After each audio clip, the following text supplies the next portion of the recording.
అయ్యో మరెలా అన్నా? మాత్రం ఏమైనా తెమ్మంటారా? ఇది మందులకు తగ్గే తలనొప్పి కాదులే గౌరీ, నువ్వు వెళ్ళు.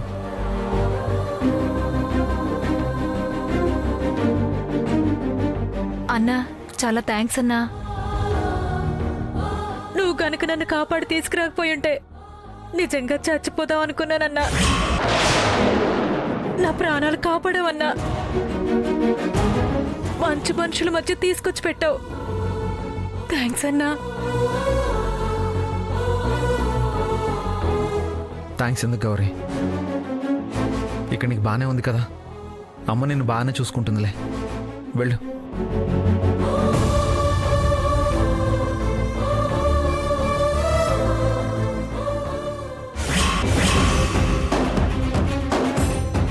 గౌరీ,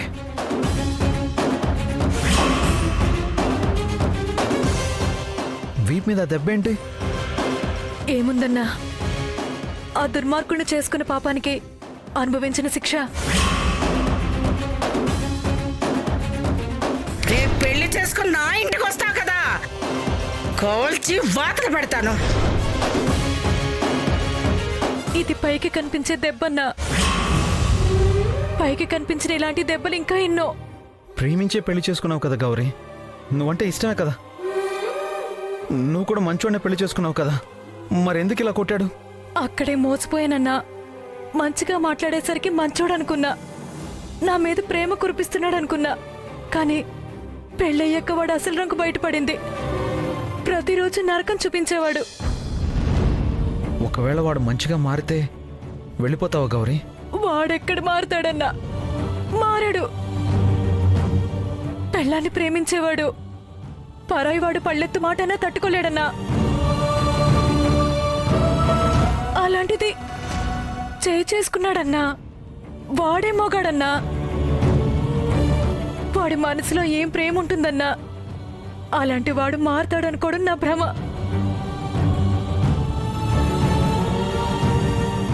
అమ్మ ఎంత చెప్పినా వినిపించుకోకుండా అలాంటి వాడిని నమ్మి వెళ్ళినందుకు జీవితాంతం శిక్ష అనుభవించాల్సిందే అన్నా.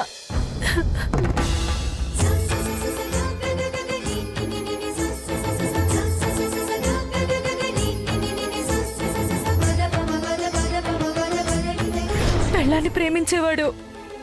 పరాయి వాడు పళ్ళెత్తు మాటన్నా తట్టుకోలేడన్నా.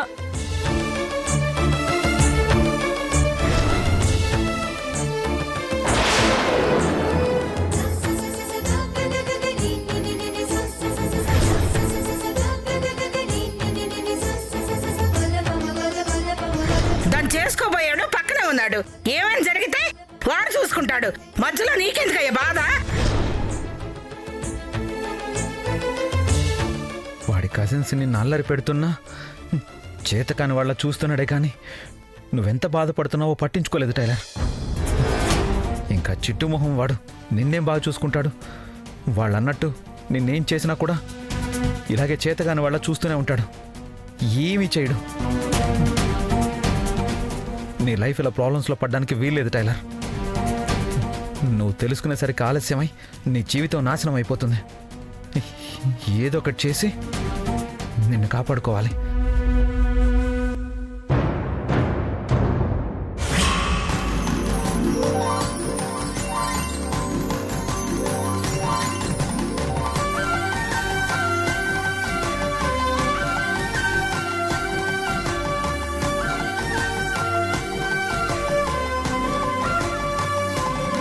వీలైనంత తొందరగా ముహూర్తాలు పెట్టండి పంతులు గారు. 2-3 రోజుల్లో ఉన్నా పర్వాలేదు. అలాగేనమ్మా. పెళ్లికంత తొందరే వచ్చింది. అసలు ముహూర్తాల సంగతి తర్వాత. ముందు వాళ్ళ జాతకాలు కలిసాయో లేదో చూడండి పంతులు గారు. కలవలేదనుకో పెళ్ళి ఆపేస్తావా?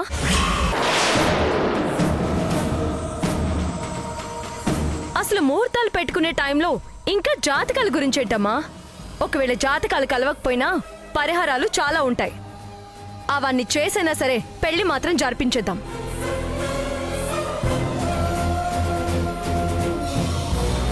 పంతులు గారు, ముహూర్తాలేమీ లేకపోయినా పెట్టడి ముహూర్తాలైనా పెట్టండి, పర్వాలేదు. పెళ్లి మాత్రం వీలైనంత త్వరగా జరిగిపోవాలి. అలాగేనమ్మా.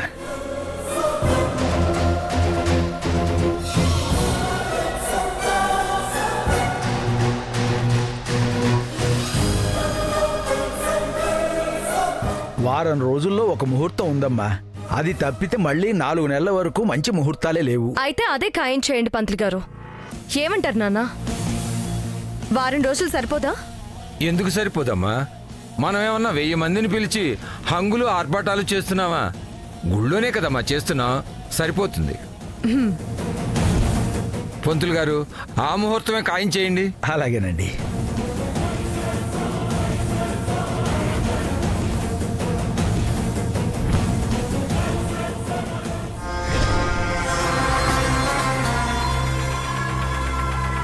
నేను ఒక మహారాణిలా ఉందామనుకుంటే ఇన్నాళ్ళు ఇదొక మచ్చలా ఉండిపోయింది. వారం రోజులు, ఇంకో వారం రోజుల్లో ఇది పెళ్లి చేసుకుని ఊరొదిలి వెళ్ళిపోతుంది. ఇక దాన్ని చూసి నేనని ఎవ్వరూ అనుకోరు. ఎలాంటి అవమానాలు ఉండవు. ఈ కుట్టు మిషన్ దరిద్రం వదలగానే నేనొక పెద్ద ఇంటి కోడల్ని కాబోతున్నాను. ఇక నేను ఎప్పటికీ మహారాణినే.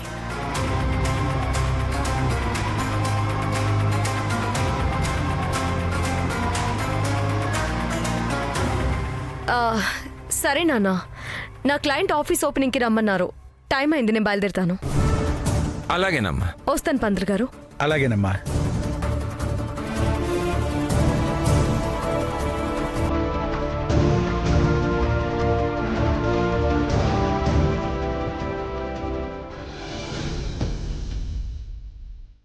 ఇదిగోండి మీ లగ్నపత్రిక. అన్ని ఏర్పాట్లు చేసుకొని ముందు రోజు నాకు కబురు పెట్టండి చాలు. అలాగే పంతులు గారు.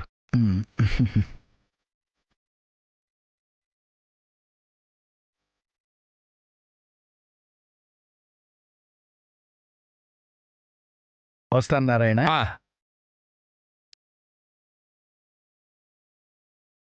ఎమ్మ ధరణి, ఎలా ఉన్నావు? బాగున్నావా?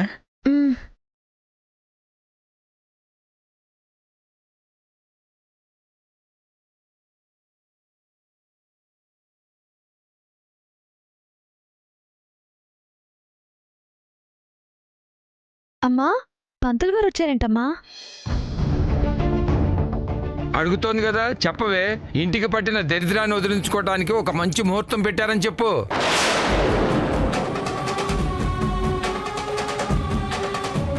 ఏంటయ్యా మాటలు?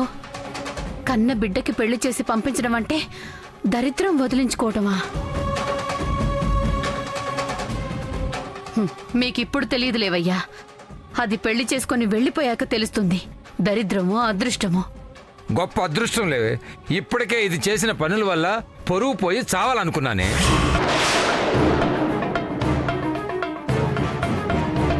చూడు, వారం రోజుల్లో నీ పెళ్లికి ముహూర్తం పెట్టాం. పిచ్చి పిచ్చి వేషాలు వేయకుండా ఒళ్ళు దగ్గర పెట్టుకుని పెళ్లి చేసుకో. ఈసారి మళ్ళీ ఏమైనా తేడా జరిగితే నిన్నైనా చంపుతాను, లేకపోతే నేనైనా చస్తాను.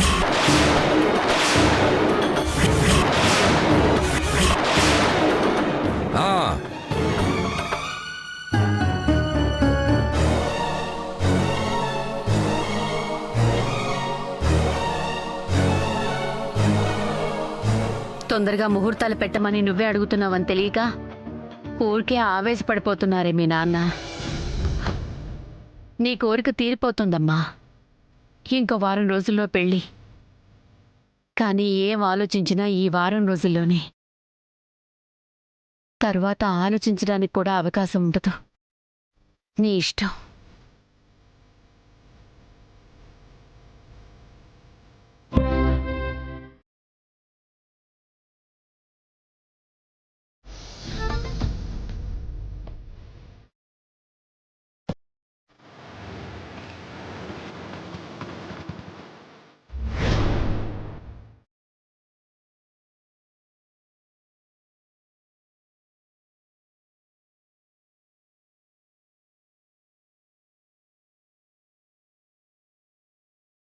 రామా శ్రావణి, ఇంకా ఓపెనింగ్ అవ్వలేదా? ఎక్కడ మిస్ అయిపోతానో అని చాలా స్పీడ్గా వచ్చాను. అయినా ఓపెనింగ్ 10:30కే అన్నారు, 10:40 అవుతుంది. మనం ఓపెనింగ్కి పిలిచిన గెస్టుకి ఏదో అర్జెంట్ పనుందంట.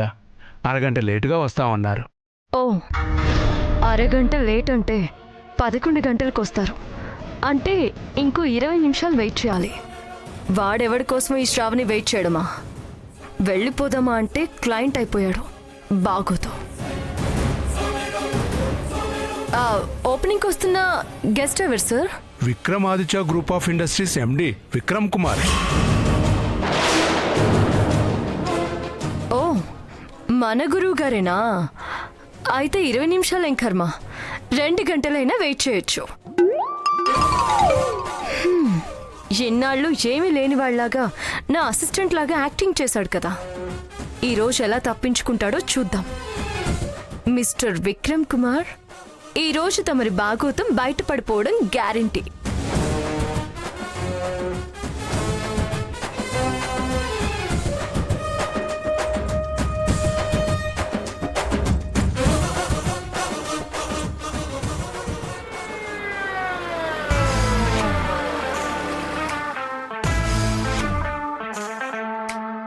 వచ్చారు, చూద్దాం ఎలా మేనేజ్ చేస్తారు.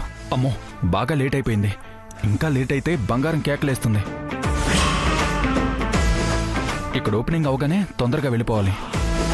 అంతవరకు వెళ్ళాల్సిన అవసరం లేదు బాస్, మీ బంగారం ఇక్కడే ఉంది. ఇక్కడ ఎక్కడ ఉండడం ఏంటి? చూడండి బాస్, ఇక్కడే ఉన్నారు. ఓపెనింగ్కి ఇన్వైట్ చేస్తే వచ్చినట్టున్నారు.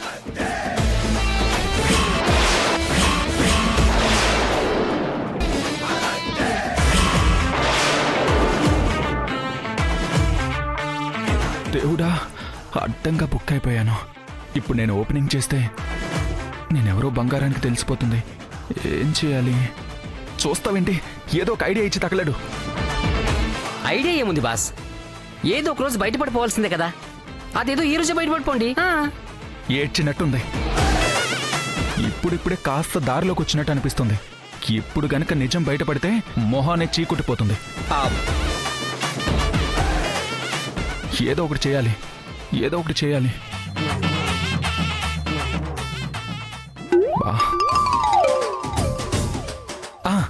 ఇప్పుడు నువ్వు ఎండి,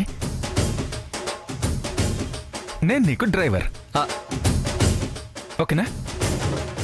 ఏంటి బాస్, నేను ఎండి అంటే ఎవరైనా నమ్ముతారా? అయినా ఇక్కడ మీరు ఎండి అని అందరికీ తెలుసు కదా. అందరికీ తెలుసు, కానీ మేడంకి తెలియదు కదా. ఓ, నాకు విష్ చేస్తే నువ్వు తిరిగి విష్ చేయి. నాకు షేక్ హ్యాండ్ ఇస్తే నువ్వు తీసుకో. మిగతాదంతా నేను మేనేజ్ చేస్తాను. ఓకేనా? మీకే అంత ధైర్యం ఉంటే నాదే పోతుంది సార్. పదండి. ఆగు, ఇది పట్టుకో. ఈ బ్లేజర్ వేసుకో.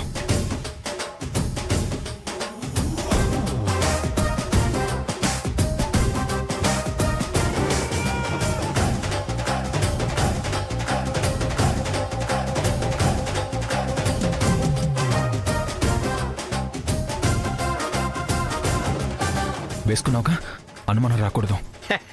ఓకే, పద. పదండి.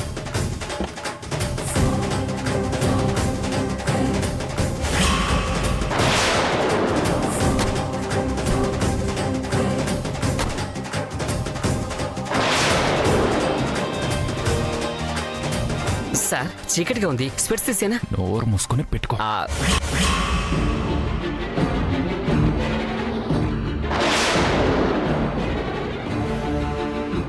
విక్రమ్ నార్మల్ డ్రెస్లో దిగి వీడు సూటు బుట్టు వేసుకొని దిగాడంటే,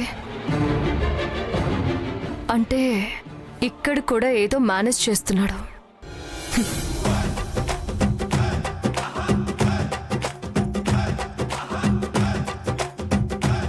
హలో విక్రమ్ గారు. సార్, షేక్ హ్యాండ్ తీసుకోండి, తీసుకోండి. Hello hello hello hello hello hello sir, sir. Hello hello hello.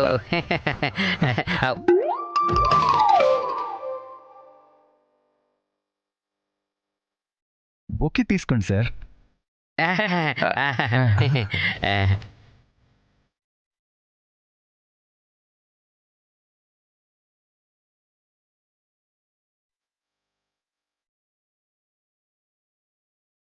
Sir, ఇతనెవరు సార్?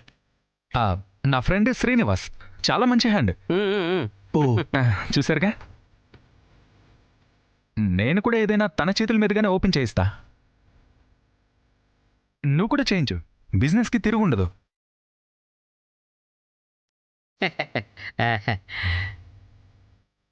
ఈ రోజుకి తనే మనందరికీ సార్.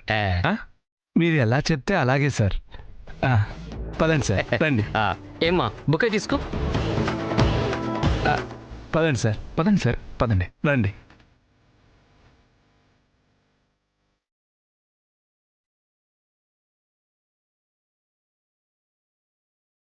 మేడం, మీరు కూడా ఓపెనింగ్కి వచ్చారా?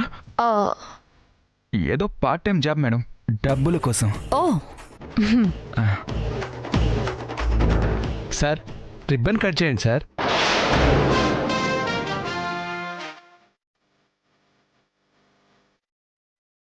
అలా చూస్తాను, వినిపించట్లేదా? రిబ్బన్ కట్ చేయండి సార్. Yes yes yes.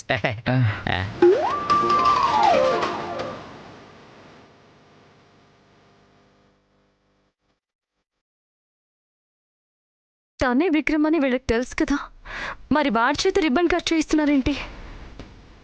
అంటే చింతలోనే వీళ్ళని మేనేజ్ చేసేసాడనమాట.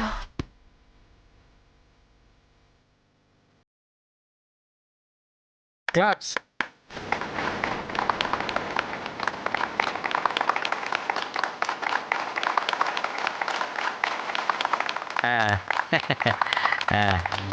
రండి, ఆఫీస్ వద్దురు కానీ. లేదు, చాలా ఇంపార్టెంట్ మీటింగ్ ఉంది.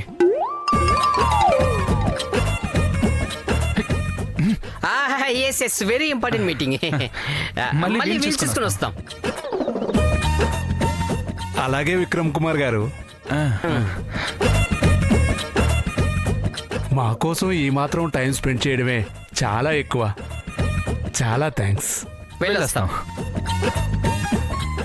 పదండి. మళ్ళీ మీరెందుకు? మేమే వెళ్తాం. మేము వెళ్తాం. పట్టుకోండి.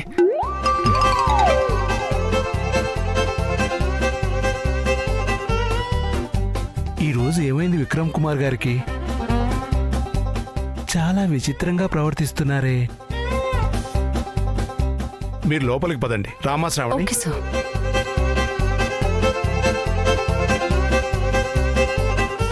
హలో విక్రమ్ కుమార్.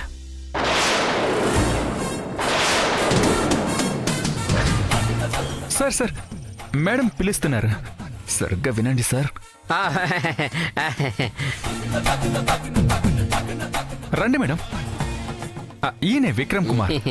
ఎప్పుడన్నా వాళ్ళ డ్రైవర్ లేకపోతే నన్ను పిలుస్తారు మేడం. ఓ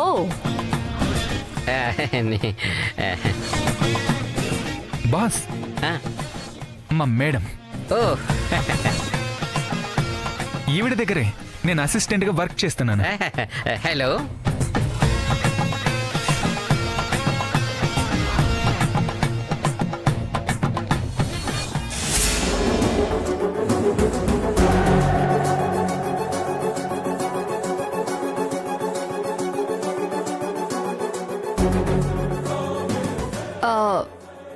ఎక్కడో మిమ్మల్ని చూసానే.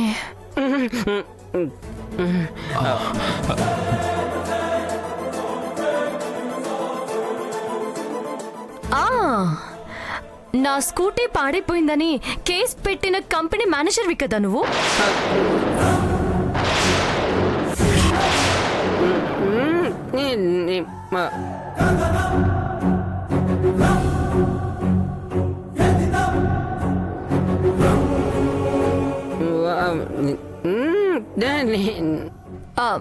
మేనేజర్వి ఎండి ఎప్పుడయ్యావు?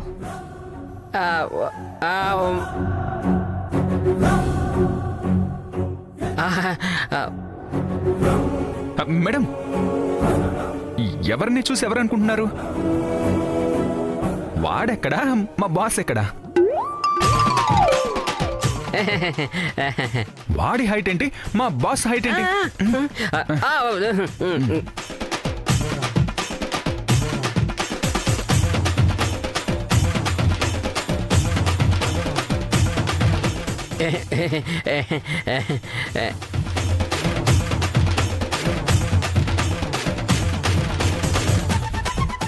వాడి గ్లామర్ ఏంటి, మా బాస్ గ్లామర్ ఏంటి?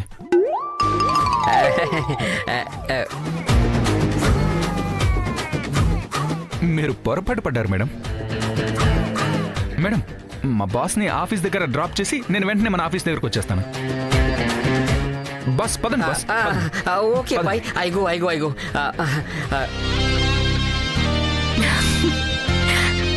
ఓకే.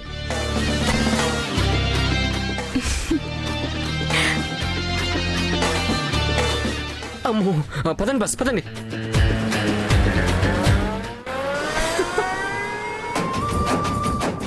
బాగా మేనేజ్ చేసా విక్రమ్ కుమార్. ఈసారి రెడ్ హ్యాండెడ్గా తప్పించుకునే అవకాశం కూడా లేకుండా ఎలా బుక్ చేస్తానో చూడు. వేరే గతి లేక నీ అంతటా నువ్వే బయటపడతావు.